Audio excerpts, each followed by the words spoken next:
Welcome back, everybody. We are excited for another episode of Backyard Conversations, and I'm really excited about my guest, plural, today. We have Olaf and Derek from CMP Attachments up in Minnesota, and I've been using CMP Attachments for about a year, and we just took delivery of a new hydro grapple and side dump bucket and a digging bucket, which, man, I really love the digging. I love them all, but we're going to talk about some of their attachments. I want to get into their history. And just, I've been really impressed with their, just the way they're embracing the industry and looking for better ways to improve. So we're going to kind of talk on some of that stuff. So let me introduce Derek and Olaf from CMP Attachments. If you guys could just state your name so we can hear your voice a little bit, and then we'll go from there on your background and how you guys got started and what you do with the company. Derek is my name, Derek Kent. My background is I started off as a diesel mechanic out of high school and traveled the U.S. being a mechanic, became a shop manager, and started CMP out of my garage. Oh, wow. Nice. I'm Olaf. I'm the sales guy here at CMP. I met Derek probably going on 7 years ago now. Yeah. I came from the retail side. I was a equipment salesman, did ag sales for a few years, and construction or compact construction equipment sales for a few years. Sales manager, that kind of stuff. And I reached out to Derek, like I said, about 6 years ago, 7 years, probably 7 years ago now. Yeah.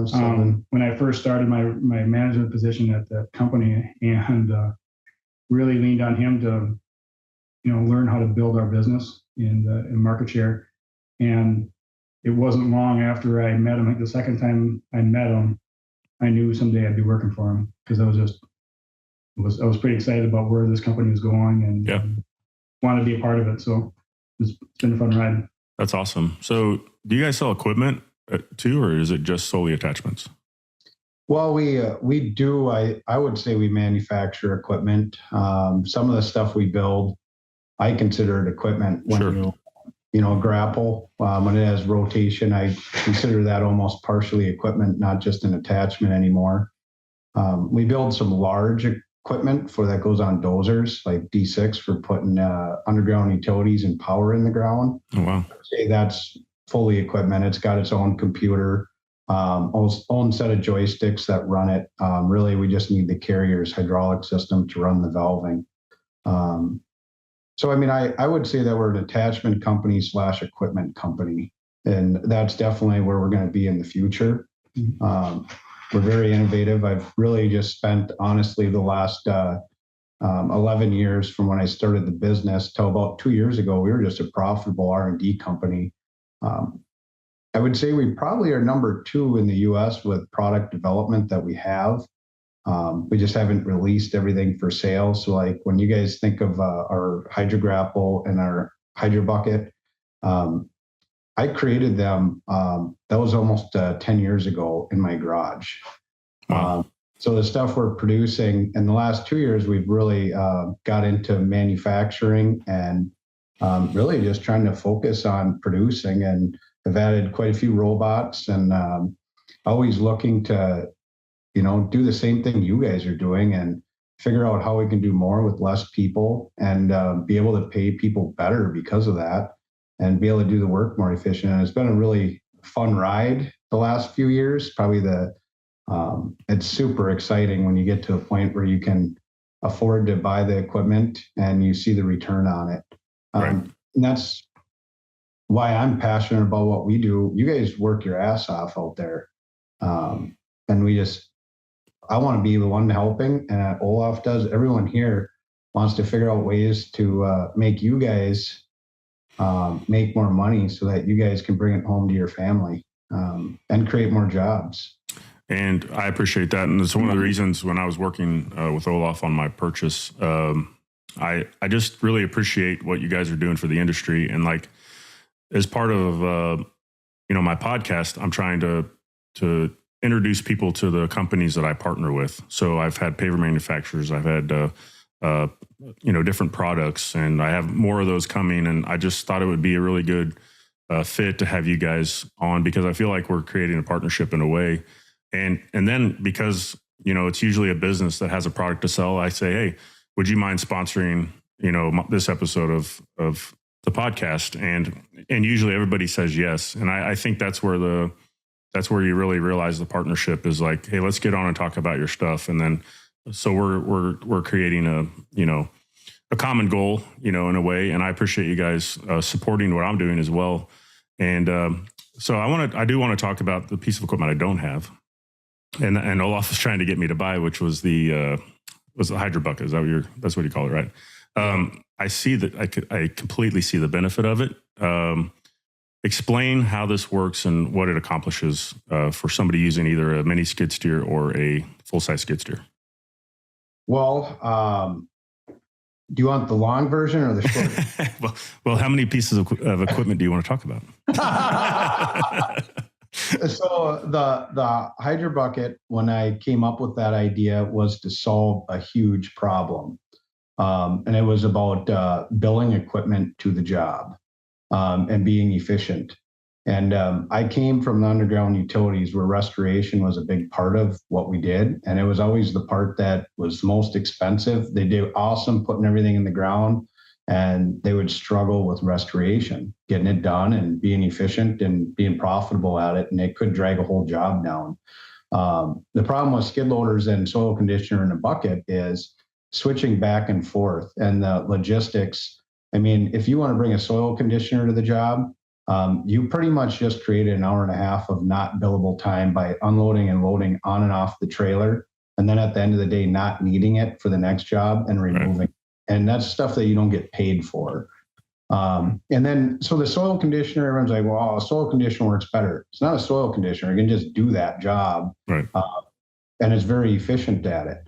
The thing that a hydro bucket makes things blow out of the water is, Craig, have you ever back dragged nice black pulverized dirt before? I have, yes. It levels out nice, right? Yes, yeah. What happens when you take your bucket and you try to do hard ground? Yeah. It's nothing, yeah, right? Nothing, yeah. We have a lot of clay soils here, so you're speaking to me here. What if I could tell you, you can back drag and it finishes out like pulverized black soil? Yeah, and that's pretty amazing. That's the difference that you get. And everyone's like, well, what do I want a soil conditioner? I don't soil condition. No, but if you level, that's the key to it. And on a mini skid, frankly, like that makes total sense to me because it eliminates almost all of your hand raking. Because after a day of running it, so all of your employees that you're paying all this money for, if you can find them, they're hand raking. Well, they're not valuable hand raking. They're valuable running that piece of equipment, ending up, they can rake almost 20 times the amount with our hydro bucket than they can with their hand for every hour. So to me, the hydro bucket's a no-brainer for the small investment that it is. Your employees are going to want to run that over a rake any day. And how does the tiller, I guess, that's integrated, how does that affect the capacity of the bucket? Because that's one question I would have as somebody that likes to have the most capacity out of a bucket. We tried really hard on all the models to maintain capacity. We do make the floor of the bucket a little longer for two reasons: capacities, and then also second, that cutting edge is kind of like the front of your grader tires. Right. So it actually grades out better than a normal bucket back dragging because of the front cutting edge being a little longer. So far as capacities, that's wouldn't be one thing I'd be concerned about.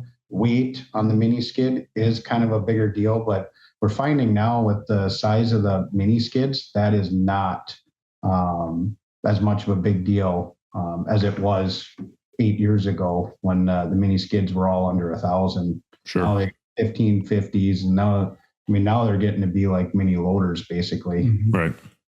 Yeah, we have the 1550, and I find that when I first ran one, I was like, well, this is the first mini skid steer I've ever been on that I feel like I could efficiently grade with, because it has a good stance, it has a good weight to it, and it doesn't feel like you're just bouncing around on the ground like some of them do.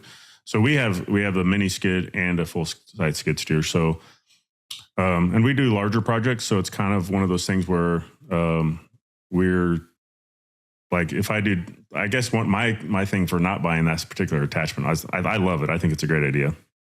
Was that we can go rent, the tiller or conditioner for 4 or 5 jobs a year, and we don't necessarily have to till every day. So I think what I would see, and you can maybe have an argument for me on this one, but like if I was going to use it, like I was turning jobs every week or 2 weeks, and we were constantly, fixing. So I would see that being a super valuable a piece of equipment to put on your mini skid or skid steer. So what I see when talking with customers about it, the advantages, a lot of it is because we want you to use it as a daily purpose bucket. We want you to use it today, not just put it on just to run the drum. Just to run the drum, the return on investment isn't there. But the more guys use it, the more ways they find to use it. Right. And they're also, what guys are telling me is that they're bringing in, half the amount of topsoil that they would bring into a normal job, because they can work that topsoil in and with the existing soil, and chew up the sod clumps and the weeds and all that, and put all that organic material back to the ground. So what I see more often than not is the more they get it, the more they run it, the more they use it, and the more they find the return on it, because it gets to be such an integral part of their business. And you just said something. I mean, we do this all the time. We're like, yeah, we've spent 2 months packing this place down. Like, well, we better bring in some topsoil so we can.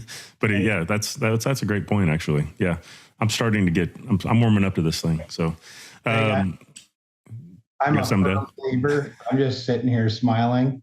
There's going to be a day when everyone that has a mini skid and a skid loader will own one of these things. Yeah. It's going to be. I mean, just from the results I've got from it. And frankly, it's my favorite attachment. I'd rather run my hydro bucket over my rotating grapple on my excavator.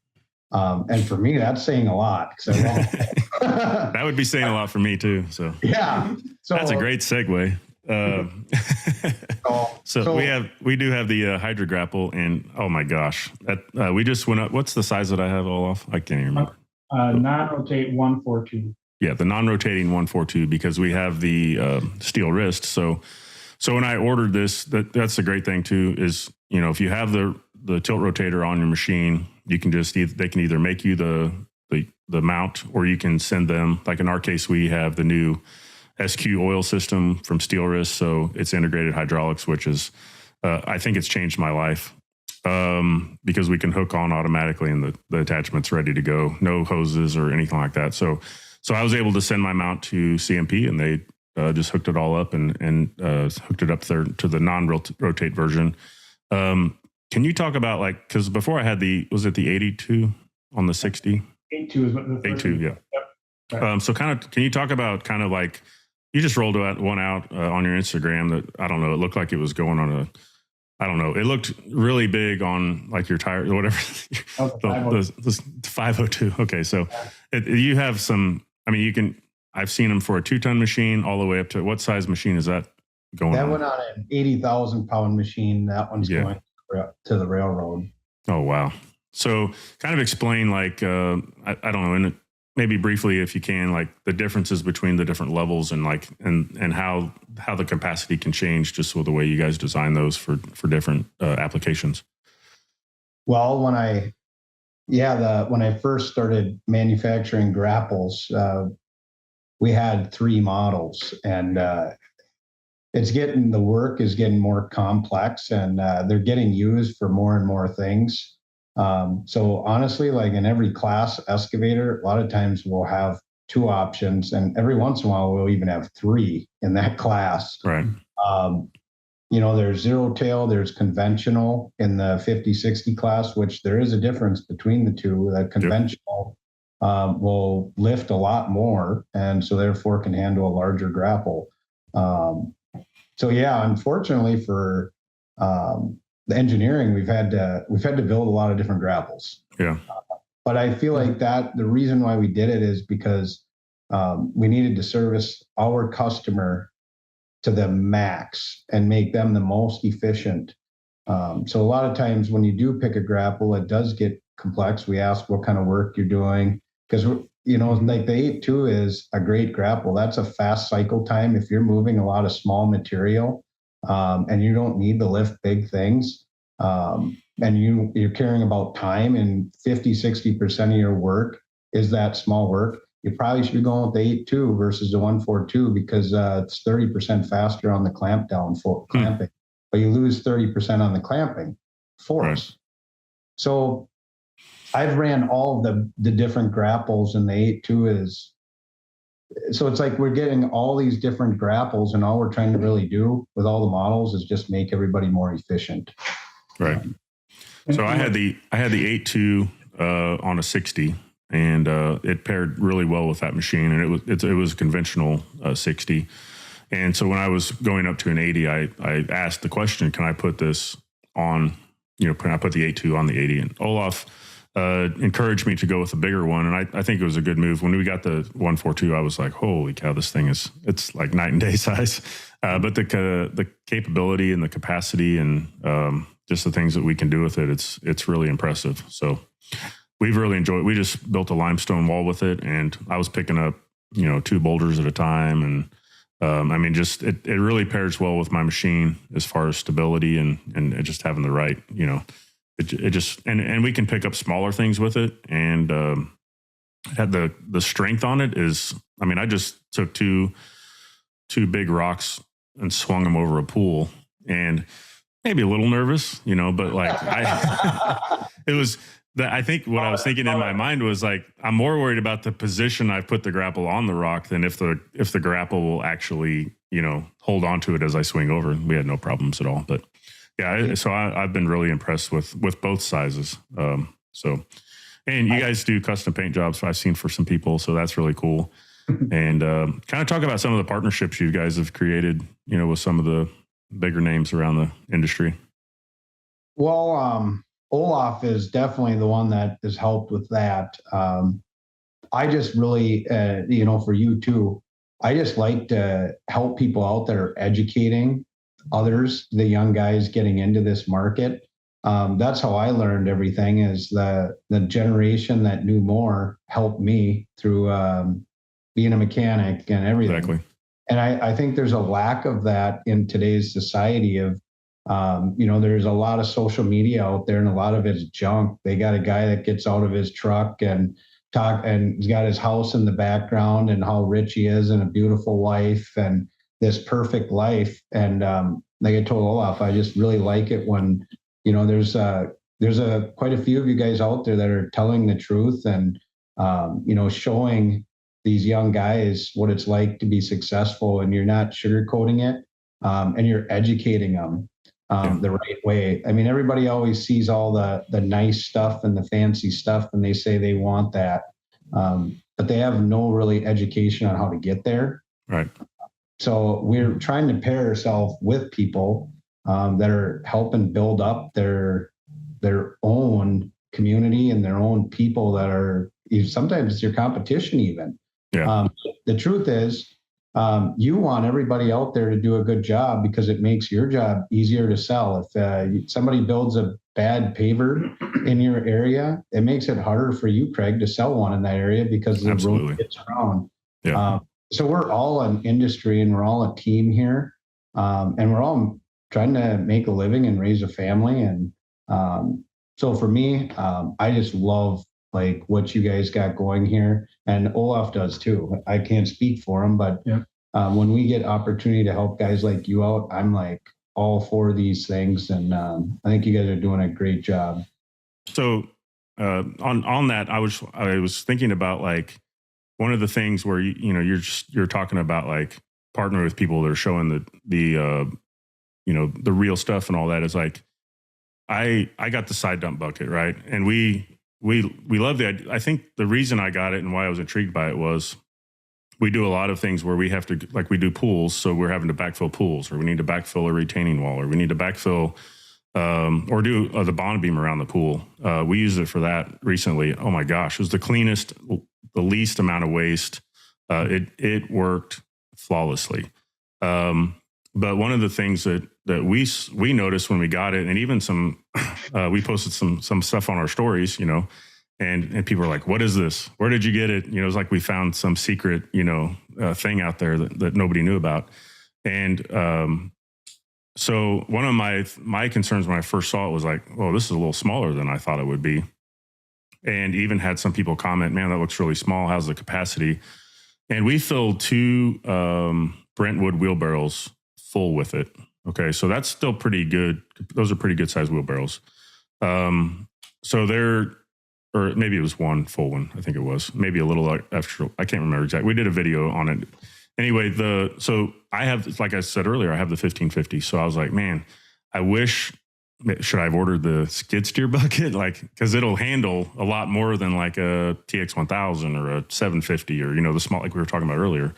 So I had a conversation with Olaf and I said, man, I love all these attachments, but I just wish there was a little bit more capacity in there.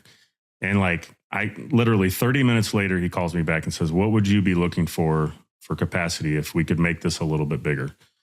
And that's something that I love, is because it's not just like, sorry, this is the only one we make.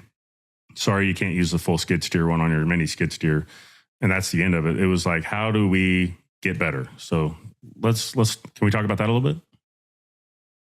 Yeah, and that's exactly that's how the conversation went. And yeah, I think Derek and I probably felt that before.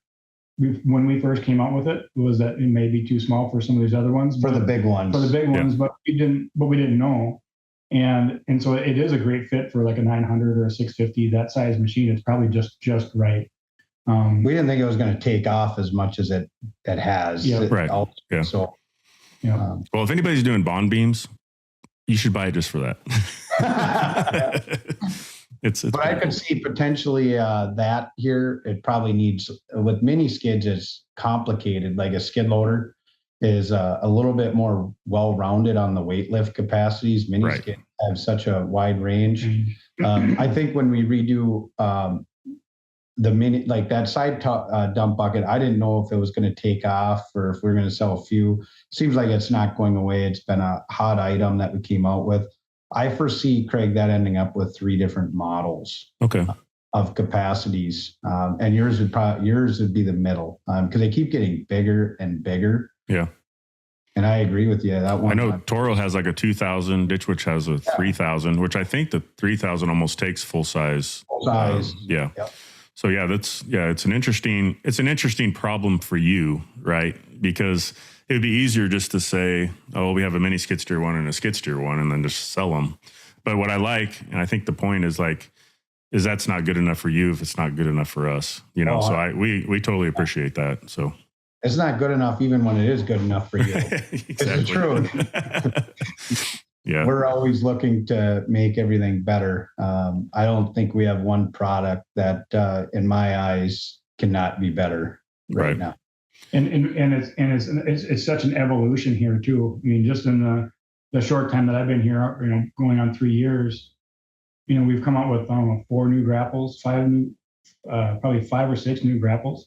Yeah. The side dump buckets. I mean, all this new stuff has come out in such a short amount of time, and it's all a lot of it has come from feedback from guys like you, Craig, and experiences with other customers that, okay, this is great, but it could be better.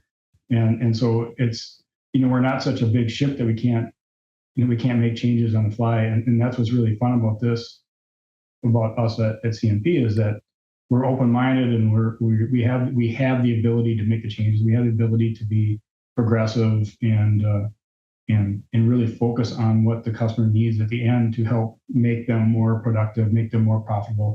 All of that is really where I really get excited, is helping guys be more productive so that you guys make more money and all that. So that's really where, like, these conversations about having a new side dump bucket is super exciting, because who else can take that feedback and turn it around in 6 weeks or 8 weeks, whatever it is, and a whole new item. And I try not to be the guy that just is like, well, this is terrible, it's not what I wanted, and just get on and bash the company. Like there are those people, and I think it's just it's not a way that you can improve anything, industry, business relationships or anything. So like my thing is I call or I have a conversation, and even with, I've worked with the same paver manufacturer for 13 years, I think, going on. And it's like, instead of just being like, no, I'm done, I'm not going to, like for a while, the product was coming out terrible. Like, and so I just sat down and have a conversation with them, and they were, they were replacing product with product. I'm like, at some point you got to quit replacing bad product with bad product and just, fix it. And like, I think that's more healthy in a partnership than just, just like, I'm done, I quit, and they've since improved, and they're making great materials and coming out with new styles and all kinds of things. So like, if I was just to say, like, if I just call and be like, dude, this bucket's terrible, will you take it back? Or, it's great for us. It's working for what we need it to do. And if there's a way that I can help make it better by just having the conversation, then you guys are willing to listen and then say, yeah, we see the need, moving forward. And that's what I love about what you guys are doing at CMP. So appreciate that. Mm-hmm. Yeah, we're trying to develop one new product every 2 weeks. Wow. We're developing right now. Yeah. It doesn't always hit the market 3-4 years. So, well, if you ever need a testing site, let me know. It's kind of my job. I actually love doing everything you guys do. It's kind of like my stress reliever and my hobby. Yeah. So when I watch you guys, I'm actually jealous. But I love building things, and that's what we're good at. And but yeah, what you guys do, I love it. It's awesome. Yeah. In the summertime, if we can't find Derek, you either go find the skid steer or the excavator. Somewhere doing something. We're on about 17 acres here, so there's enough room. Oh, that's awesome. Yeah. And you get out there and break ice with the hydro bucket, and you do your videos are awesome. So keep that up. So the other thing that I love is I believe it's a 36-inch digging bucket, and it came with digging teeth and then paddle teeth. I ordered both of those, and I think I didn't even think about a bucket until I saw Andy Mulder, and this is kind of how that organic growth starts. Is like you see people with attachments. I don't know. Somebody told me about. I think it was either the hydro bucket or the side dump on a skid steer or something. Because I was doing pools, and they're like, "Hey, you should check this out. I saw this online or whatever." But then as I've gotten more involved in the Instagram stuff and the kind of the hardscape brotherhood or whatever, Andy had a specific need for a bucket that would fit into a bedding box or something like that, but also need to be able to dig. And so I think my invoice says the Mulder bucket. I don't know if that's the actual name for it, but I was like, something like that. It doesn't have to be exact, but I haven't had a chance to put the paddle teeth on, but the capacity of it, for one, and so on my first steel wrist, I'd ordered their 36-inch bucket, and as somebody that loves steel wrist, I wasn't super impressed with their digging bucket. It had 4 teeth. It was kind of didn't have good capacity. So I found myself just always digging with my grading bucket, which in some cases could put a lot of strain on the machine if you're in hard soils or whatever. But so we first used the CMP bucket on a job we're on now, and it's very efficient. It digs really well. We were digging through frost with it. So that I love that thing, but the capacity is great. I like how you're willing on those two to just like, you could basically order buckets to size, right? Whatever your need is to an extent. To an extent, buckets, we've just really struggled educating people on them. It's funny, I had a meeting with Hardox yesterday in Strength. We pretty much build most of everything that we do, our grapples is built out of unheard of materials in the attachment world generally. It is in the larger excavators, not the minis. It's high tensile steel with erosion, it's abrasion resistant, and then T1. So our buckets, we've just really struggled with because they look cheaper. Mm-hmm. Like if you take a stock bucket, it's made out of generally A36, which is it's a real low tensile strength steel that we're pumping 3 to 4 times the tensile strength into that same material, but it also has 3 to 4 times the cost. But we're able to make things thinner, so that we can try to make higher capacity. But people look at our bucket sometimes and they're like, well, this bucket looks heavier duty than your guys' bucket. And it's like, well, we don't have a stronger steel to make it out of, though. Right. We're using a premium steel that, tanks and armored vehicles are made out of. We're done. So we've really struggled on the buckets because we're always a little more expensive. But we're putting everything into it as far as materials. We've really refined it even this year on the new batches coming out. We have a new series coming out called Build a Bucket, which I'm pretty excited about, which should help us get very competitively priced with probably one of the highest quality buckets on the market. Mini excavators, they don't run hard ox and T1 in the buckets. Not until you get to the big 200 class, then they start do it to cut out weight so you get higher capacities.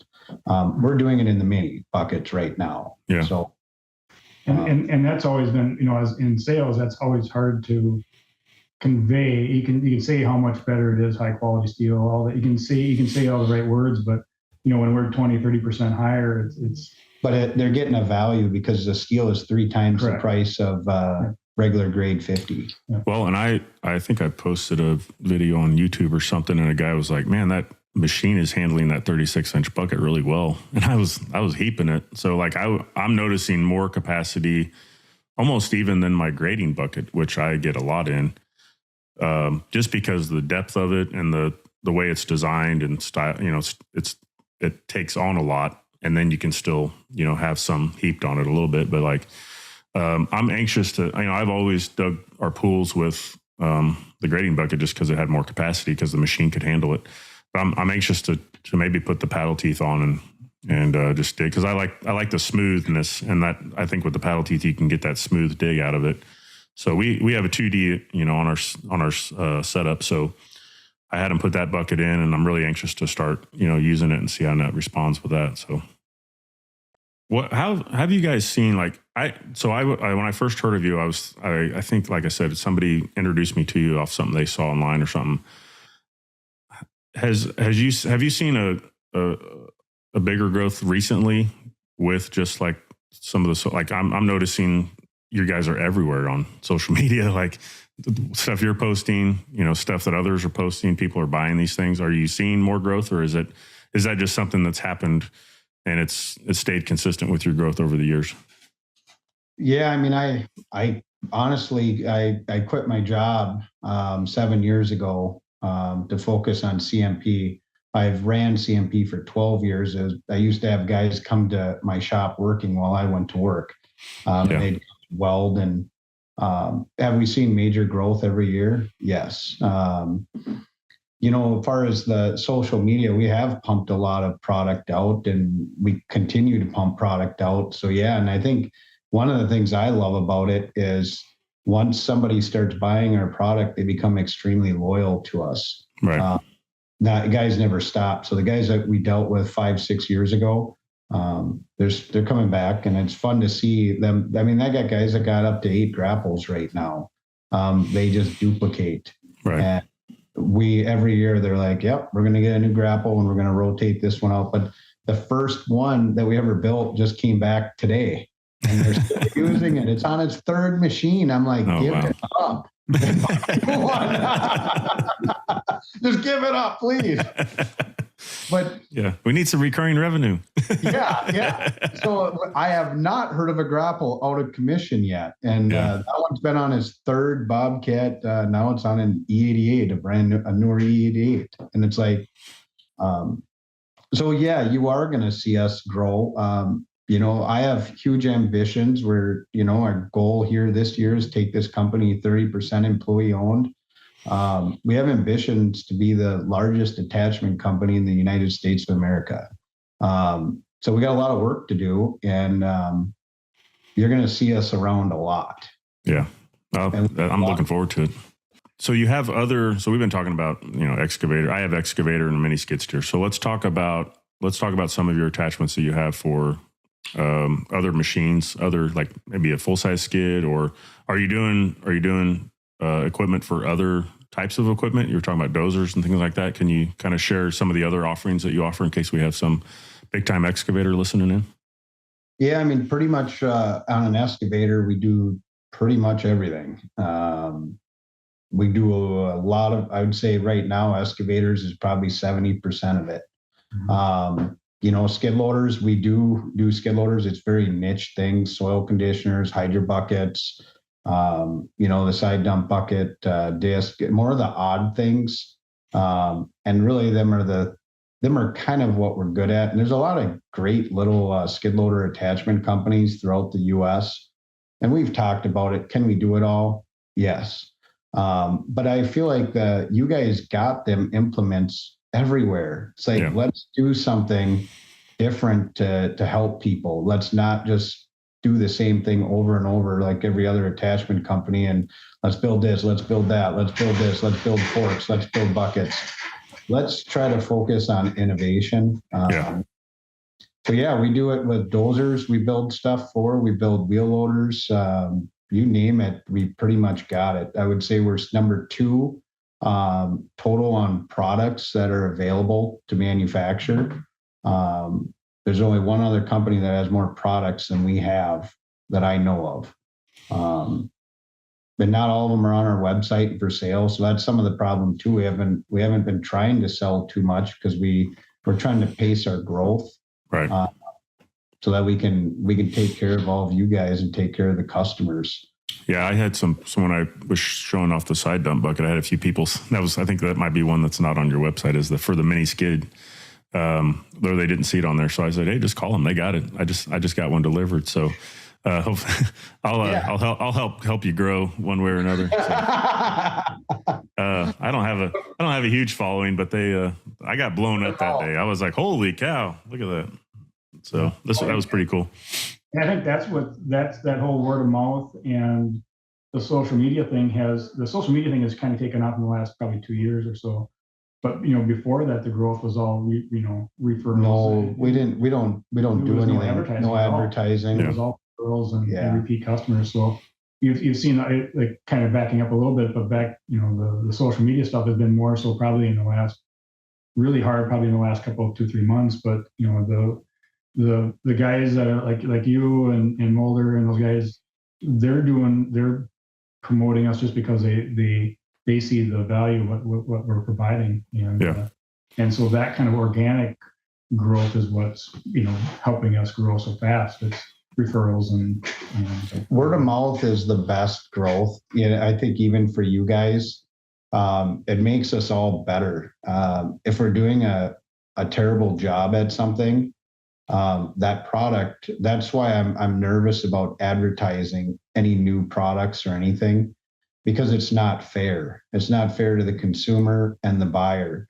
Word of mouth growth, you got to have that first. There's people that are just throwing things out there, trying to advertise, but don't have enough data to really be doing that. And I'm not going to just throw things out there and try to sell them and have a bunch of people disappointed and in it. So that's why, like that tilt bucket, for instance, we don't advertise that and try to do anything with it, because I don't feel like it's probably at a point where we want it on our website. Because I feel like usually it takes a couple of years and word of mouth and working with people like you and hearing all the things that we need to change on it. We're not going to advertise anything unless we know it's going to make you a lot of money. Right. I appreciate that. I think that's awesome. And one other thing back on the grapple that I noticed was, and I think Olaf, when he was first telling me about the 8.2, was like, we were talking about positioning and how to put it on with the tilt rotator, because we have the pincher, the integrated grabber or whatever. And so that, that becomes a topic of, like on the 80 I have now, you can use, like on the 60, I had to basically use the hydraulics for the integrated grabber to run the grapple. So I'd actually switch a switch basically. So it didn't matter to me on that, but I guess what I'm getting at is somebody mentioned, like if you have a tilt rotator, you have a thumb, so I'm on a Facebook group or something. So somebody was asking about like a thumb bucket, and I was like, well, I like using my grapple because it's designed in a way where you could actually dig with it if you had to. I mean, you could actually do some digging with it. It's strong enough. It's got teeth. It even has a little bit of capacity. But do you guys have a thumb bucket, or is that something you would work on in the future or look at, or do you think the grapple fits that need? So we actually do have a grapple bucket. If somebody tries to buy one, I try to talk them out of it. Yeah. I don't own one personally, and I would never use it. Some guys, I can't talk them out of it. They want to go with the bucket thumb combo, and ours is even nicer than a bucket and thumb because it can you can use your whole wrist action to reach out. It's not connected to the actual boom, and then you can get rid of it and put your regular bucket and save weight. Right. But I try to talk everybody into the rotating grapple. If you're doing demolition or you're doing that work, and I think you could speak for me too on this one, if you have just a grapple on there, you're gonna create such a gain in efficiencies where the money and it's not even much of a price difference is the sad thing now between the grapple bucket and rotating grapple. So that's a product that I would just be straight up honest for. I have no clue why you'd want a thumb and bucket, and I have no clue why you'd want our grapple bucket as well. Yeah. I would go rotating grapple. So if I was to go and, dig up some roots or something to knock a tree over, is that something my grapple would be capable of doing? I mean, as far as, it's going to do whatever the breakout strength of my machine is, right? That's kind of what it's rated for in a way? Yeah. If that's probably a big part of your job, I would probably not recommend it with as much with a tilt rotator as it is. Right. Because, obviously like the rotating grapple, it gets it closer. So you get the breakout force. But yeah, I think even your steel wrist in our grapple is going to be way more efficient than a grapple bucket would be. Right. Okay. Yeah. I wanted to make sure, one, that I was kind of saying the right thing, because as far as me, like when I first got the steel wrist, I was like, the thumb would be handy. Right. And then ever since I got the steel wrist, I've never missed I forgot excavators even had thumbs. And then when you have the integrated oil like I have, and you can switch from a bucket to the grapple, I mean, it's like, we don't move a lot of debris. We have a project coming up where we will have to get some trees out and stuff, but I could take your digging bucket and, dig them up and then switch to my grapple, or I could, they're not really big. So we'll see if we can just work. We'll see what we can do. I would use the grapple. The thing about the grapple, like that you've grabbed and you've seen the strength of that 142, right? Yeah. Oh yeah. Yeah. You're gonna go around that base of that tree and you're gonna sink it in the ground and you're gonna clamshell it, and you're gonna have enough tonnage to start breaking roots. Where the bucket, you can't break the roots. That's impressive. Our grapples, and wouldn't you agree? I'm sure on your machine, the clamp force is higher than your actual breakout force of your crowd cylinder. That's a great point. Yeah. Yeah. So why are you going to sit there and pry on your steel wrist and pry on it when you just can go in the ground, clamshell, break the roots. And then when you clamshell, you're going to take the dirt and set it off to the side, and you're going to go down again and you're going to break the roots. Yeah. Then you're going to be able to grab the tree and tip it over. Yeah. Well, thank you. I'm glad I asked that question, because now I know exactly how to attack it. Yeah, I've got a little E42, and I've taken some trees down that I shouldn't even be playing with. Yeah, I mean, that weekend I brought that thing home. I dug out an oak tree that was probably 2 feet in diameter, and I asked me to bring the bucket home to dig it out. He's like, hell no. And I did. I dug out 360 without even moving the excavator. Dug that tree stump out, grabbed it, pulled it out, filled it in. I never changed it out. And it was. Yeah, and I actually, when I bought the steel wrist, I got the option of the bolt-on or the one that could be removed, and I chose the bolt-on. And there was two reasons why. One was when I got it on the 60, it was, well, if you have the one that can be removed, it's less breakout strength and it adds weight. And I was already a little bit concerned about the weight. So I have no regrets. And when I went to do the 80, I did the same thing. And I know that guys will talk about being able to take it off and then just put a bucket on and hog, and dig, and it cycles faster and all that. I just, with the machine I have, I just haven't seen the need for it. And I think it's been really, really nice just having, that, stability and all that. So, I'll see how it does with the trees, and then we'll decide if that was a good move or not. But I have really no concerns. We don't do a lot of stuff where we have to break out things, or we do a lot of demolition. We're doing a lot of fine tuning and grading and backfilling, and we use the machine in a lot of different ways. But yeah, we've been really impressed with the grapple for sure. I would bet that you're going to be able to do it twice as fast as a bucket and thumb, and this would be interesting as a follow up, Craig. If I think you're going to be able to do it twice as fast. Okay, well, I'll make sure to get some video, so we'll see how it goes. So, I think I've taken quite a bit of your time, so I appreciate it, and I just want to say that I really appreciate what you guys are doing, and probably after this conversation, I have more respect for what you're doing than I did, 45 minutes ago when we started, and I really appreciate you taking the time and really showing how genuine you are and what you're trying to do with your company. And I feel the same way. You were talking about marketing, and our business is solely on word of mouth, and the work that we've done for others, them sharing that and showing people what we've done in their backyard, or how we are as a company, or our employees. I value my employees, and they're really good with our clients. They represent our company well. And I really appreciate what you guys are doing, and the partnership that we have as a vendor and a customer, and just how you're willing to help me out and help our company grow and really help the industry. And that's kind of why, I'm doing this podcast. So I want to help the industry. So, if you guys want to share anything about the company, or something new you want to, share about, or just any closing remarks, and then just tell people how we can find you and all that. I think I have the best job in the world. I work with, there's 30 employees here now. When I started I was number 16 when I started, and we got over 30 employees now. And so over the last 3 years, to see the growth, to be a part of Derek's vision and watching this company grow has just been an unbelievable ride.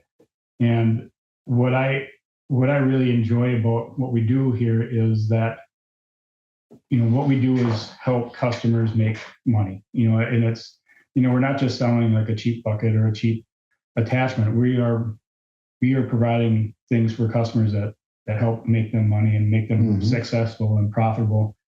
And in the meantime, they in turn are keeping us employed and keeping all the welders employed and all the fabricators. It's a big circle, and it's an amazing thing to be a part of, when everyone out in the shop cares as much as Derek and I do, and everyone that you see here at CMP. They all have that same kind of feeling. I believe that. Oh, for sure. That they all care. They all want to be a part of this successful company, and it's to see the growth and to see the innovation, and to have work with guys like you, Craig, and a lot of the guys in the industry. You're sharing your experiences, and you're sharing what makes you guys more efficient, more profitable. So it's a big circle that everyone's helping each other out, and it's really fun to be a part of. And so I'm very fortunate to be a part of it, and to be a part of seeing all these customers be successful. I've had a few customers call in, and they're not sure about if the hydro bucket or a grapple is right fit for them. And I usually don't put a real hard push on it, because I want them to make sure that they're making the right decision for their company, because not every attachment is the right thing for their business.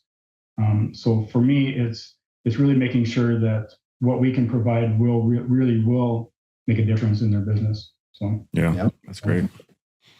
Derek, anything to add to that? Oh, that was a hard one to beat. Mine isn't going to be about me, but I just really like what you guys are doing out there. and not just you, Craig, all of the guys out there that I see is just awesome, man. It's like I said, I kind of envy all of you guys a little bit. And the way that, some of us get to live that experience is doing this. Yeah. This is our talent, and we want to help you guys, and we're kind of like you guys as cheerleaders, I guess. Yeah. So, we're going to keep coming up with cool new innovations. So, I mean, we're not going anywhere. You're going to see us, even if you don't want to see us and people are listening, you're gonna. Yeah. I can guarantee that. Well, I'm looking forward to seeing you in Vegas in a couple of weeks. So hopefully we'll get to meet. I mean, we're kind of face to face right now on the Zoom, but if we can actually shake hands, that would be awesome. So I'll follow up with what you both said, and I'll say that, I'm not trying to be an influencer. I don't get paid to promote anything. And what I want to do is, I think the ambassador is a great word, and that's if I find a product and a company that is helping me, why wouldn't I turn around and help them and promote? And honestly, some of it's really good content. We sometimes just need to get things out there to put out. But I just love using the equipment and then showing other people how it's helping us. And we're a small team, so if we can I'm always looking I'm working on things now that are big investments, but they're like, if we can keep our team efficient and small and keep our morale up, and then other people see what we're doing and they say, I want to join that force. I want to see what that company's doing. That's how I'm building the business, because I'm not going to just I'm not just going to say, I'll hire you and we'll go through the process and we'll see who sticks. And I don't want to do that. If I'm introducing a new person to my company, they're going to have to fit the culture. They're going to have to, fall in line with what our vision is and what our goals are. And I feel like I've built a small team that's, we're mighty because of what we can do with the equipment that we have, with the partnerships that we build, with the efficiency that we're trying to create, and even the type of projects we do. So I appreciate what you guys are doing, and it's been fun working with you, and I couldn't wait to get you guys on here and talk to you and have you share a little bit about your story, because if it's like I was hesitant on the first grapple I bought, man. I was like, man, this is it's kind of pricey, but once you get it, you're like, it's like anything. It's like, how do I live without this? And then when it's time to go to a bigger one, I'm like, so the first thing I was like, I think I called you at the time I ordered I don't know, it took about a year to get that steel wrist. So, but anyway, it was, I called you early on because I was like, do I have to get a new grapple? And yeah. So we've been talking about it for a while, but it is the things you're doing, not only in the stuff you're creating, and now having this conversation, but really seeing the inside, getting an inside look at CMP Attachments. It's awesome. And I have more respect now than I did, like I said, an hour ago. So I think hopefully we get that message across with the people that listen to the podcast, and all the best to you guys. And can't wait to see you in a few weeks. So appreciate it. Yeah. Thank you. Yeah. And I don't want to forget, go follow on Instagram at CMP Attachments. You guys have a YouTube channel also, right? Maybe do a little bit out there. And then if you're using CMP, just tag them, show people what you're doing. These are great guys, and it's a great company. And also your website. What's your website? CMPattachments.com. Excellent. Easy enough. You guys keep it easy. Just everything the same. We try to do the same here. So appreciate you guys being on again, and hopefully we'll see you soon. Sounds good. All right. Thank you. Thanks, Greg.